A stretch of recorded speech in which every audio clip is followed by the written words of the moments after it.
Hurmatli o'quvchilar, biz sizlar bilan to'plam elementlari, to'plamlarning birlashmasi, to'plamlar kesishmalari mavzularini o'tib kelyapmiz.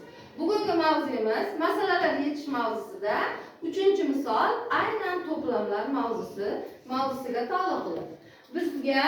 Biz mana shu 3-misolni bowling o'yini orqali yechamiz. Bizga berilgan A to'plamda sonlar o'zidan oldingi sonlarga 11 sonni qo'shish orqali hosil bo'lgan sonlar. B to'plamda esa qanday sonlar berilgan? 2 ga tenglik sonlar. Barakalla. Hamma sonimiz 2 ga bo'linadigan sonlar berilgan ekan. Siz hozir tenglik tayoqchalariga yozilgan savollarga javob topishingiz kerak. Kaptokchalarni olib kelib, kaptokchalar orqali kegli tayoqchalarini qulatib, finishga yetib kelib, kubik sohibi bo'lishingiz kerak. Qani, guruhlardan bitta o'quvchi doskaga chiqib, keglilarni kim ertaroq qulatar ekan? Qani chiqamiz. Savollarni o'qib, qani boshladik.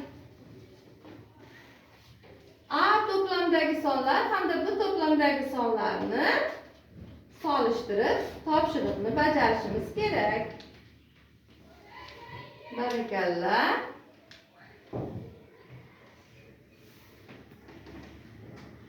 Demak, hozir bu yerda A to'plam va B to'plamni kesishmasi topildi. Keyingi savolimiz nima ekan?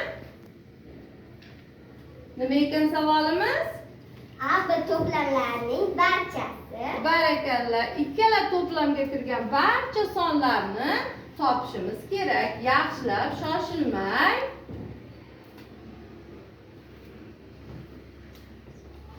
Barakalla, ofarin. Demak, sovringa Zuhra sazovor bo'ldi.